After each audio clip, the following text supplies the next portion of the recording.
Europe 1, 16h, 18h. On marche sur la tête. Elliott Deval. 16h10 sur Europe 1, on est en direct pour On marche sur la tête, 16h, 18h, toujours avec Valérie Benaïm bien sûr, Fabien Lecoeuvre, Olivier D'Artigol. On a Gauthier qui est évidemment dans les studios avec nous. Je veux qu'on revienne dans cette émission sur Éric Zemmour. Pourquoi Éric Zemmour? Il était l'invité de Face à l'info présenté par Christine Kelly sur CNews hier soir. Je le disais avant la courte pause, ça a été un carton d'audience, 880 000 téléspectateurs, pic à 1 million aux alentours de 20h05. Et le rapport de force est quand même impressionnant. LCI, c'était 340 000, BFM, 193 000 téléspectateurs et France Info, 79 000. Bon, vous imaginez la différence x10. Donc il était invité sur le rapport sur les chocs sur les frères musulmans, sur l'entrisme qui progresse. Et alors c'est intéressant parce qu'il disait qu'il n'est pas forcément contre l'islam. Bien au contraire, il n'est pas non plus contre les musulmans. Lui, son objectif, c'est d'alerter sur l'islamisation de la France. Je vous propose de l'écouter. Si je comprends bien Gabriel Attal, à 15 ans, on n'a pas le droit de porter le voile, et puis à 15 ans et demi, on a le droit. C'est intéressant comme conception. Dans le genre ridicule, là, il a encore battu des records. J'ai vu plus fort. J'ai vu Monsieur Ruffin qui disait, bon, alors si on interdit le voile jusqu'à 15 ans, moi, on va m'interdire le baptême catholique. J'ignorais, mais tout est possible aujourd'hui, que Monsieur Ruffin sortait avec son costume de baptême dans la rue. J'avais pas remarqué, mais s'il le dit, peut-être que c'est cela.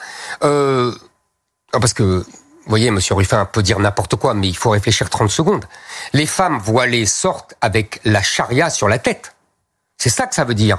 Le voile, ça veut dire, d'abord, ça veut dire, je ne veux pas être française. Bon, je rappelle que ce mercredi, Gabriel Attal a annoncé qu'il souhaitait interdire le voile dans l'espace public pour les mineurs de moins de 15 ans. Si vous souhaitez réagir en direct sur Europe 1, 01 80 20 39 21. Valérie Benaïm, je vous ai vu réagir lorsqu'on écoutait attentivement Éric Zemmour. Moi, me chagrine. On peut avoir un constat, et on peut parler d'entrisme, de séparatisme, mais quand il termine cet extrait dont vous venez de parler en disant que toutes les femmes voilées, donc puisqu'il ne fait pas de distinction, que toutes les femmes voilées portent la charia sur la tête et que porter un voile veut dire ne pas vouloir être français, moi je ne peux pas dire que je suis d'accord avec ça. C'est pas possible. Il y a beaucoup de femmes qui portent le voile et qui le font parce qu'elles le font pour des convictions personnelles. Il ne s'agit là ni de séparatisme ni d'entrisme. Elles le font pour des convictions religieuses qui n'appartiennent qu'à elles, et elles se soumettent à la République française quand il le faut, et elles sont tout à fait dans les normes de la République française. Et puis effectivement, il y en a d'autres, soit qu'ils le subissent, ou soit qu'ils le font pour une volonté politique, d'entrisme, etc.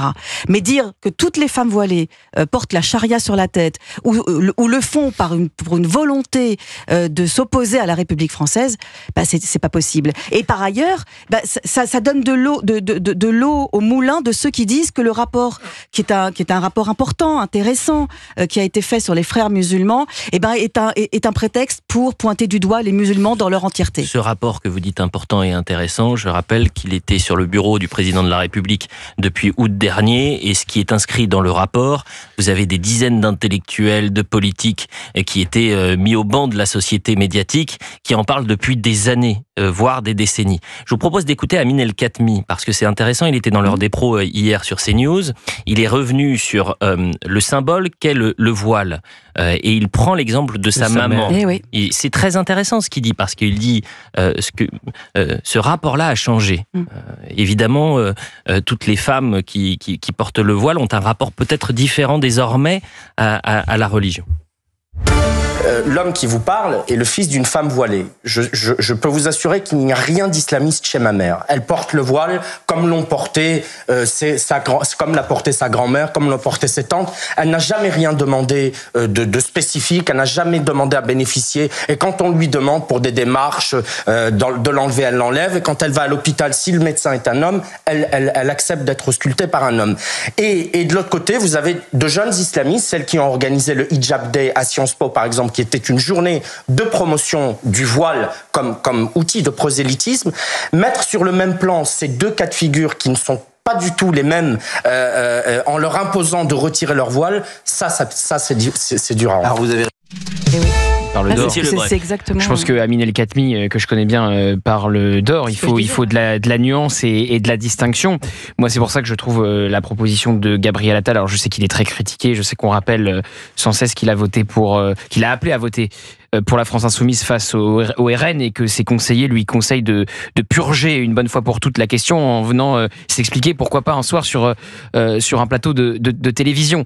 Mais je trouve que la mesure est cohérente avec ce qu'il a fait quand il était ministre de l'Éducation nationale, à savoir l'interdiction des abayas à l'école.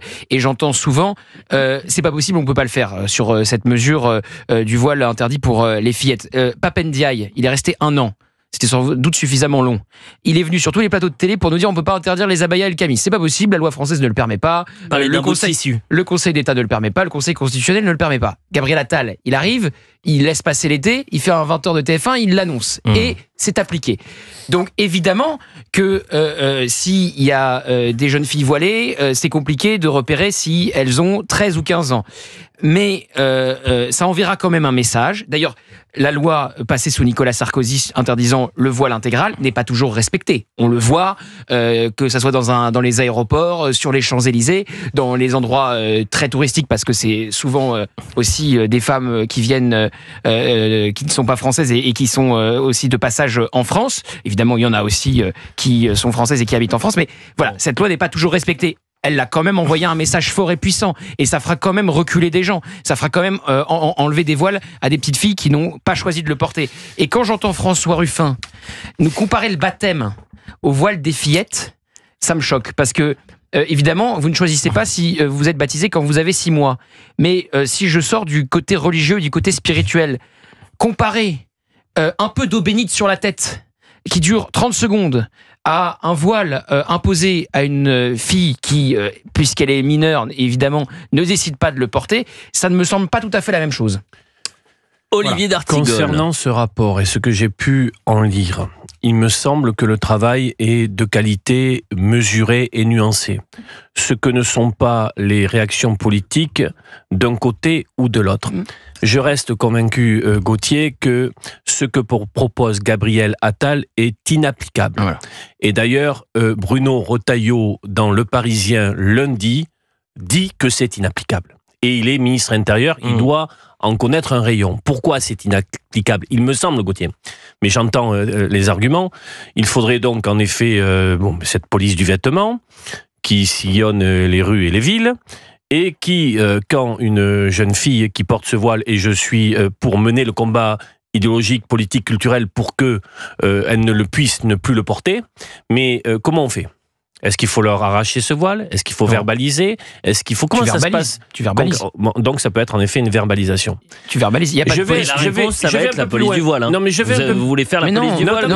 J'essaie de me faire l'avocat du diable. Est-ce qu'il y a une police du voile intégrale ? Je voudrais terminer sur une dimension. Si un policier le voit, il met une contravention. J'entends là-dessus. Je voudrais terminer sur l'autre dimension. Qu'est-ce que ça crée psychologiquement chez cette jeune fille ? Est-ce que la situation qui lui est faite, qui est une situation d'humiliation publique, est-ce que ça ne va pas créer justement un point d'appui supplémentaire pour les fréristes ? Vous voulez dire qu'elle se radicaliserait voilà. Est-ce que ça ne peut pas nourrir chez elle quelque chose qui est... Tant sur les déclarations, vous avez raison, Olivier D'Artigol, c'est très intéressant. Et d'ailleurs, si vous souhaitez réagir, 01 80 20 39 21, il est 16h20, on est en direct jusqu'à 18h sur Europe 1.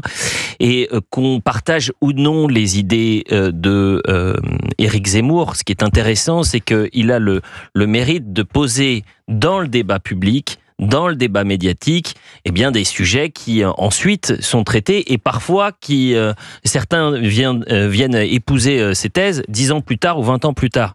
Sur la question du voile ou non, ou de l'entrisme ou non, la vraie question c'est quelle est la place aujourd'hui de cet islam politique en France ? Est-ce qu'il y a une islamisation de la France, Olivier D'Artigol ? Alors, j'ai écouté attentivement Éric Zemmour. Moi, toujours, je le lis, je l'écoute, parce qu'il y a une réflexion, une pensée. Comme Valérie, je trouve que son obsession concernant l'islam et pas l'islamisme pose un problème. Que il nous dit, parce qu'il y a un peu un sous-texte, certes, je m'attaque pas à l'islam. Il parle de l'islamisation de la France, mais Olivier d'Artigol, sa démonstration en creux, c'est de dire, je vous assure, parce que j'ai tout les stylos en main, bien sûr, c'est de dire que l'islam amène l'islamisation. Bon. Moi, il fait un continuum. Il dit que il fait un continuum entre l'islam et l'islamisme. Il le dit d'ailleurs dans un moment dans son entretien avec Christine Kelly. Annie Genevard, par exemple. Ça, je le conteste. D'accord, parce qu'il y a aujourd'hui 7 millions de compatriotes de confession musulmane. Les fréristes, dans ce rapport, c'est à peu près 1 millier de militants. 10% des mosquées qui seraient atteintes par cette idéologie. Il y a donc un danger. Il est réel. Je ne le minimise pas, mais je ne donne pas tout l'islam aux islamistes. Bon, la question... Non mais c'est pas que ça. Il y a une phrase intéressante, Éric Zemmour. Il a dit « Je ne combats pas l'islam, je combats l'islamisation de la France ». Pour moi, c'est la phrase la plus importante. Et encore une fois, Olivier d'Artigol, expliquez-moi pourquoi ce matin, Annie Genevard, qui n'est pas une extrémiste, qui est responsable Les Républicains, ministre de l'Agriculture, qui vous dit, il y a quelques années, j'allais en Angleterre, je voyais des voiles partout. Aujourd'hui, c'est en train d'arriver en France.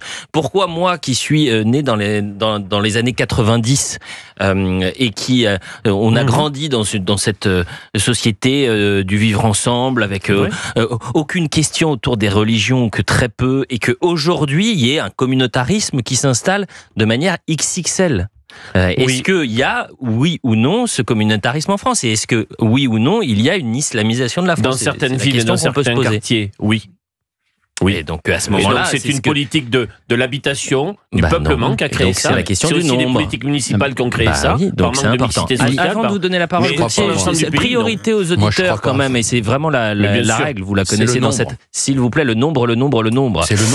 Eh bien, le numéro, c'est le 01 80 20 39 21 si vous souhaitez réagir en direct. On est avec Cédric. Bonjour Cédric. Bonjour à toute l'équipe. Merci d'être avec nous ce vendredi après-midi. Vous avez dû écouter Gauthier, Valérie, Olivier sur la question du voile, de l'islamisation de la France. C'est la déclaration hier de Éric Zemmour. Vous en pensez quoi? Oui, tout à fait. Alors, j'en pense tout simplement que déjà, c'est un sujet, c'est un marronnier, le voile. On en parle, on en reparle. Maintenant, c'est sûr que si on avait eu le courage de prendre cette question-là entre les mains quand on était en politique dès 89, on n'en parlerait peut-être pas aujourd'hui. Vous avez raison. Ceux qui veulent faire parler d'eux, ils relancent le sujet aussi. Ça, c'est une chose. Maintenant, comme l'a dit, je crois, Madame la Ministre ce matin, Monsieur Gabriel Attal a été Premier ministre lorsque il a parlé de cette idée d'interdire le voile pour les mineurs de moins de 15 ans. On s'attend à ce qu'il ait un projet extrêmement bien ficelé et que c'est quelque chose qui sera adopté à la majorité de l'Assemblée du Sénat et passe le Conseil constitutionnel sans le moindre accroc. Bon, jusque-là, effectivement, les contours sont pas encore bien précisés, d'autant que... Mais vous y êtes favorable plutôt qu'on soit sur la stratégie politique de Gabriel Attal, cher Cédric. Quoique, restez avec nous parce qu'on a une courte pause. On revient dans un instant et vous allez me dire si oui ou non, par exemple, interdire le voile pour les mineurs de moins de 15 ans, vous y êtes favorable. On se retrouve dans un instant pour On marche sur la tête. À tout de suite. 16h, 18h. Elliott Deval sur Europe 1. Europe 1, 16h, 18h. On marche sur la tête. Elliott Deval. On marche sur la tête, 16h, 18h, en direct sur Europe 1, 01 80 20 39 21 si vous souhaitez réagir avec nos chroniqueurs. Il y a Valérie Benaïm, Fabien Lecoeuvre, Olivier d'Artigol. Gauthier Lebret est porté disparu. Je ne sais pas où il est, donc il va peut-être falloir appeler les autorités. Mais qu'est-ce qu'il a? Où est-ce qu'il va, Olivier d'Artigol, notre ami Gauthier? Très occupé. C'est un homme occupé. Peut-être qu'il va peut-être essayer de mettre une cravate, parce que maintenant il vient sans cravate dans les studios d'Europe 1. C'est quand même incroyable. Zazou, là. Zazou. Que j'aime beaucoup, Zazou. Vous vous souvenez? Johnny Hallyday, au moment de la Coupe du Monde 2002, quand on lui demande quel était son joueur de l'équipe de France préféré. Bon, Zazia, que j'aime beaucoup, Zazie. On disait que du bien. Gauthier Lebret qui revient avec... C'est avec le grand patron d'Europe 1. Donc alors j'ai rien dit. Je suis tout excusé. Je n'ai rien dit. Quand j'étais prof, ça me rappelle les élèves qui me disaient j'étais avec le proviseur. C'est Olivier d'Artigol, Gauthier Lebret, qui était vraiment très en colère. Il a dit il fait ce qu'il veut. Mais pour qui il se prend? Pourquoi il n'est pas dans les studios d'Europe 1? Je lui dis sûrement une grande réunion, un échange important. Bon, revenons aux affaires sérieuses. Hier soir, Éric Zemmour était l'invité dans l'émission de Face à l'info présentée par Christine Kelly. Ça a été un carton, je le disais tout à l'heure. Et il parlait longuement de ce rapport choc des frères musulmans. On est avec Cédric, on sera dans un instant avec Yasmina. Je voudrais qu'on écoute Éric Zemmour justement sur ce rapport. On va parler maintenant de cette actualité grave. Le rapport commandé par le ministre de l'Intérieur sur les frères musulmans fait grand bruit. On en a parlé pendant quasiment toute l'émission et pendant quasiment toute la semaine. On dénonce de partout le rentrisme, le danger qu'il représente pour la République.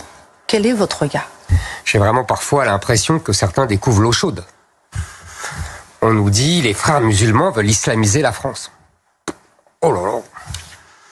Ça, fallait vraiment aller trop chercher. Alors moi, je vais vous dire un secret d'État, Christine. Dites-moi. Ils veulent même islamiser l'Europe et le monde.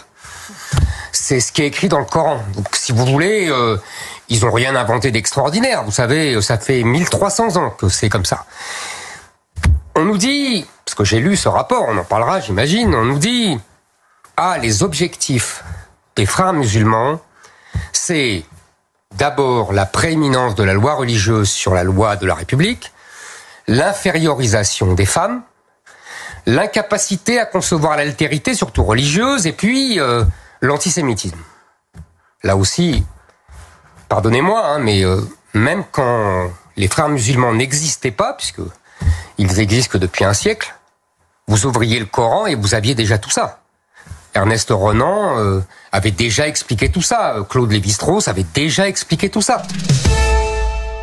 Bon, je vous ai évidemment entendu, mais je voudrais qu'on revienne sur cette question qui est ce rapport ultra médiatisé cette semaine, comme si les autorités découvraient le phénomène alors qu'il y avait ces alertes depuis bien longtemps. Olivier d'Artigol, rapport sur ce controversé pour Le Monde. Vous avez noté. Controversé, bien évidemment.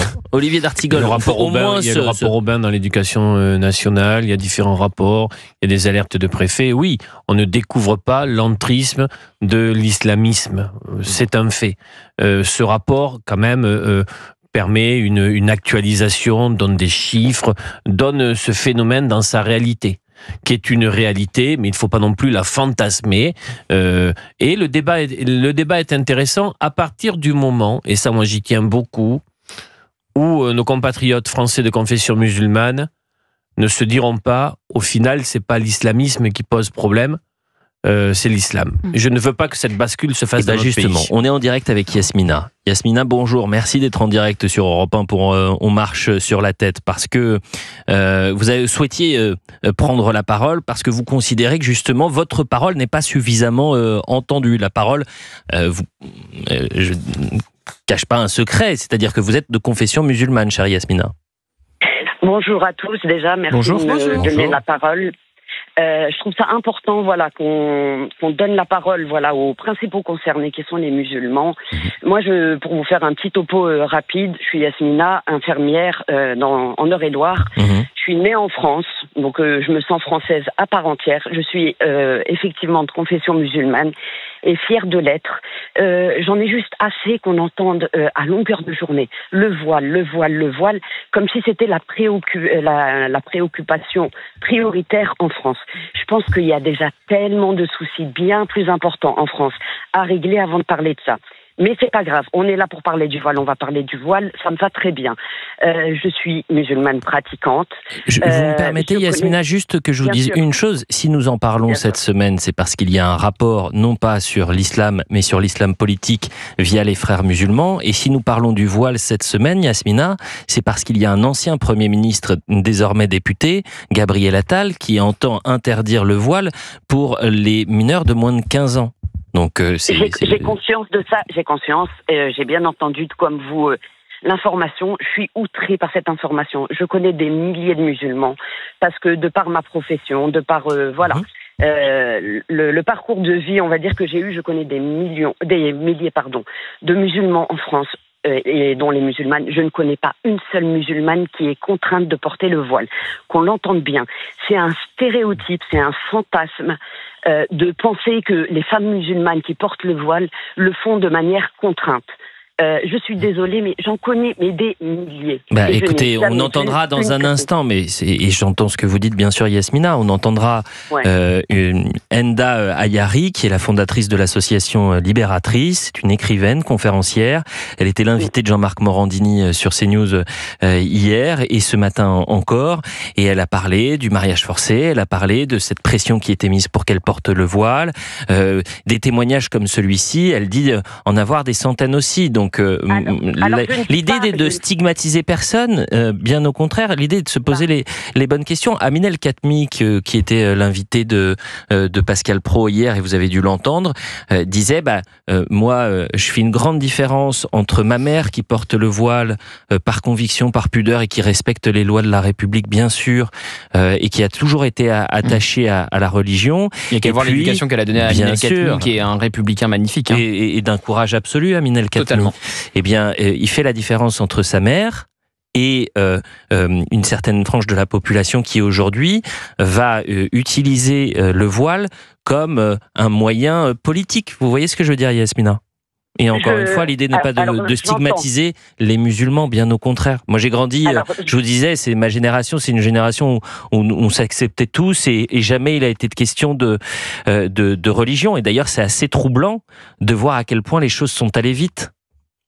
C'est pas moi qui vais vous l'apprendre. Déjà, plus vous allez stigmatiser, que ça soit une communauté, une religion, peu importe, plus vous allez interdire la chose, plus les gens vont être attirés. C'est pas moi qui l'invente. C'est pas moi qui...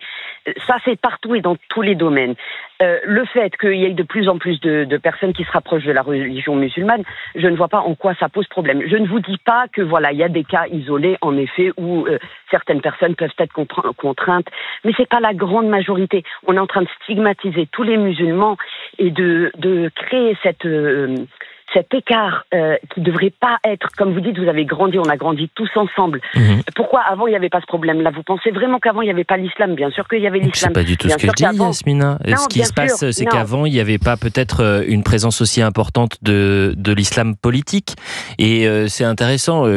Alors je vous raconterai une séquence qui nous est arrivée avec Gauthier Lebret il y a 3 semaines. On a été interpellé dans la rue par une personne et je vais vous raconter ça dans un instant. Vous restez avec nous parce que votre témoignage il est très intéressant. Le déjeuner aussi le déjeuner, je le garde pour moi. Allez, à tout de suite sur Europe 1 pour On marche sur la tête.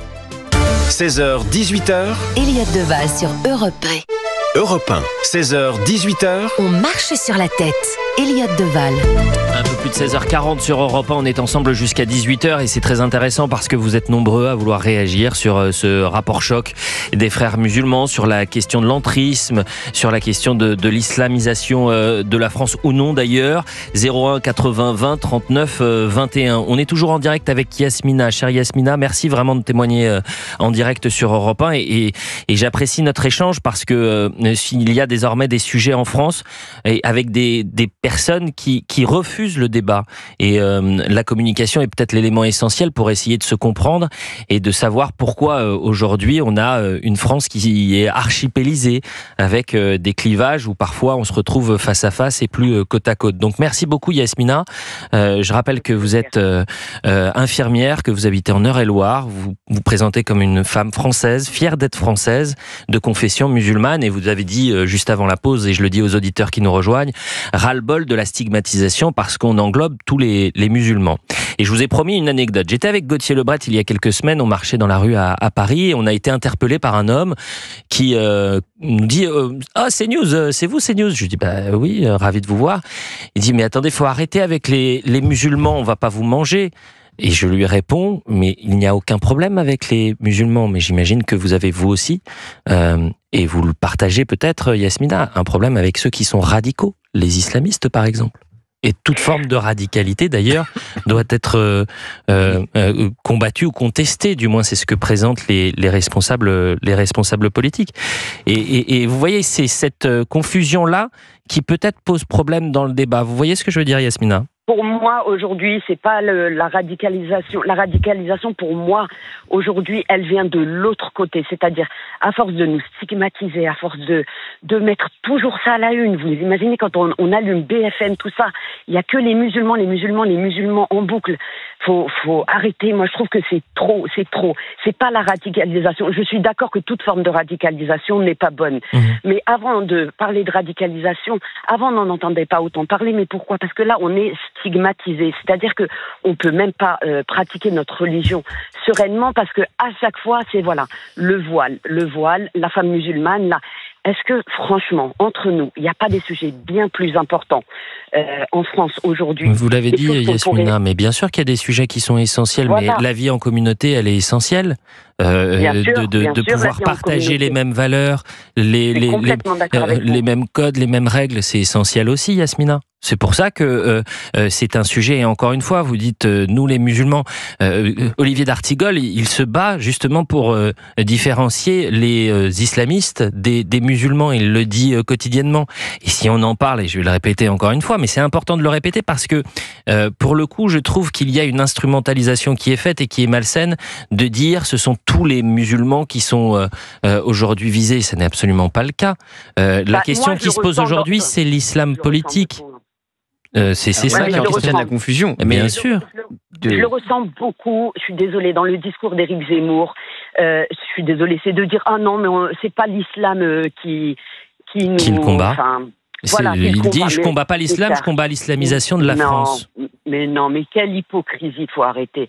C'est pas vrai, je suis pas d'accord. Je suis vraiment pas d'accord, c'est pas du tout ça, on nous laisse pas. Alors à l'inverse, je vais vous poser la question inverse. En quoi le voile dérange-t-il? C'est une bonne question. C'est une question que vous pouvez vous poser, Yasmina, bien évidemment. Elle est légitime. La question, c'est par exemple pour le voile, on pourrait vous répondre. Olivier, vous répondre, mais c'est une vraie question. J'aimerais poser une question, Elliot. J'entends qu'Éric Zemmour dit je ne combats pas l'islam, mais l'islamisme. Et l'islamisation. Mais Éric Zemmour ne fait pas de différence entre islam et islamisme. Ça, il a déjà fait. C'est une différence que vous avez faite, Olivier, en début d'émission. Et donc, comment est-ce qu'on peut tenir les deux bouts? Mais par contre, moi, je peux répondre sur la question du voile. Pourquoi est-ce que il y a Gabriel Attal qui propose cette loi sur le voile des fillettes? Pourquoi le voile est autant dans l'espace médiatique, dans le débat public? Et pourquoi un Bruno Retailleau veut l'interdire dans le sport? Se pose la question sur les universités et sur les mères accompagnatrices, parce que on juge en Occident que le voile est un symbole qu'on met sur les femmes pour les inférioriser par rapport à l'homme. Voilà pourquoi le voile fait débat chez nous en France et ailleurs. Et quand on parle d'islam politique, quand on parle de radicalisation, vous avez des femmes en Iran, et évidemment la question, les associations féministes, elles se cachent pour parler de ce sujet-là. Vous avez des femmes d'un courage absolu en Iran, par exemple, qui se battent pour être libres de porter ce qu'elles veulent porter. Voilà. Donc c'est important on passe de l'Iran à la France. Faut m'expliquer parce que on est en train de parler Yasmina, on est en train de parler de l'islamisation ou des formes radicales de l'islam et de l'islam politique. Jusqu'où ça peut aller? C'est pour ça que on parle de l'Iran. Et quand je vous parle de l'Iran, c'est surtout non pas pour vous parler des formes politiques, c'est surtout pour vous parler de ces femmes qui sont absolument courageuses et qui luttent pour leur vie. Et je pense par exemple à cette jeune femme, Mahsa Amini, qui est morte il y a quelques années. Pour un voile mal porté. Torturé dans un commissariat. Et je rappelle encore une fois que les associations féministes à ce moment-là étaient bien silencieuses. Je vous assure, Yasmina, ça me fait plaisir de vous avoir sur Europe 1, parce que je trouve que c'est aussi par l'échange qu'on peut avoir des discussions qui nous poussent aussi à la réflexion, et surtout à la tolérance. Mais pardonnez-moi, il y a rien de plus intéressant que de pouvoir échanger sans stigmatiser qui que ce soit, encore une fois. Et simplement, le processus s'est fait tellement rapidement. Valérie Benaïm, qu'est-ce que vous pensez du discours de Yasmina et de l'échange qu'on peut avoir? 01 80 20 39 21, si vous souhaitez d'ailleurs réagir en direct sur Europe 1. J'entends avec beaucoup d'intérêt ce que dit Yasmina, parce qu'elle porte une voix qui est celle de nombreux musulmans qui se sentent alors à tort ou à raison, mais en tout cas c'est un sentiment qu'ils ont, et donc on ne peut pas le nier, ce sentiment-là, qui se sentent pointés du doigt à chaque fois que ces sujets viennent sur la table. Et donc moi j'en veux aux responsables politiques de tous bords, hein, parce qu'il y a aussi une instrumentalisation à gauche comme à droite, qui a tendance à être confus, à jouer avec les lignes, en disant que l'islam n'est pas l'islamisme, mais tout en disant que malgré tout quand même, mais peut-être que...